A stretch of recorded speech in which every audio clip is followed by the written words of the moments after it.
Muhammad Natsir dikenal sebagai Perdana Menteri Indonesia kelima, seorang ulama dan tokoh Partai Masyumi. Beliau dikenal dengan mosi integrasi yang mengembalikan Indonesia ke NKRI serta aktif dalam dakwah dan pendidikan Islam. Berikut biografinya. Muhammad Natsir lahir pada 17 Juli 1908 di Alahan Panjang, Solok, Sumatera Barat. Beliau menempuh pendidikan di Padang dan Bandung, di mana ia mulai aktif dalam pemikiran Islam dan pergerakan nasional. Dalam politik, Natsir dikenal sebagai tokoh Islam yang berperan dalam kemerdekaan Indonesia.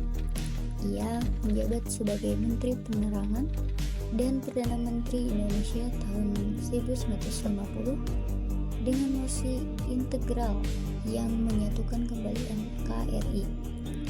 Beliau juga mendirikan Partai Masyumi sebelum dibubarkan pemerintah pada 1960. Setelahnya, Natsir tetap aktif dalam dakwah dan pendidikan Islam, mendirikan Dewan Dakwah Islamiyah Indonesia atau DDII. Beliau wafat di Jakarta pada 6 Februari 1993 dan dianugerahi gelar pahlawan nasional pada tahun 2008.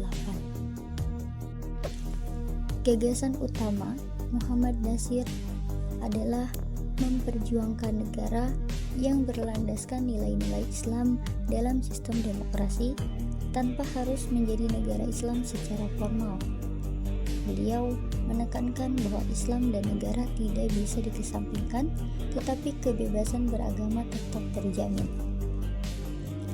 Melalui Partai Masyumi, ia mendorong penerapan prinsip-prinsip Islam dalam pemerintahan seperti keadilan, musyawarah, dan kesejahteraan rakyat.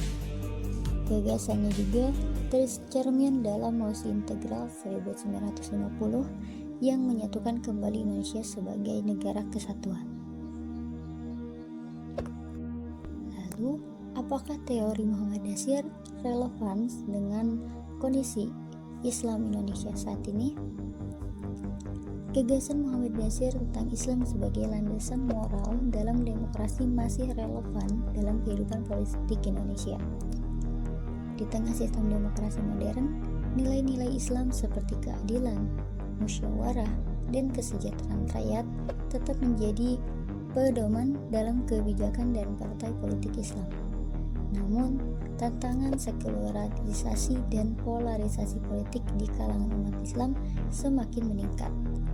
Dalam kondisi ini, pemikiran Natsir tentang moderasi Islam yang menolak ekstremisme maupun sekularisme berlebihan menjadi penting untuk menjaga keseimbangan antara agama dan negara, serta memperkuat persatuan umat Islam dalam kehidupan berbangsa dan bernegara.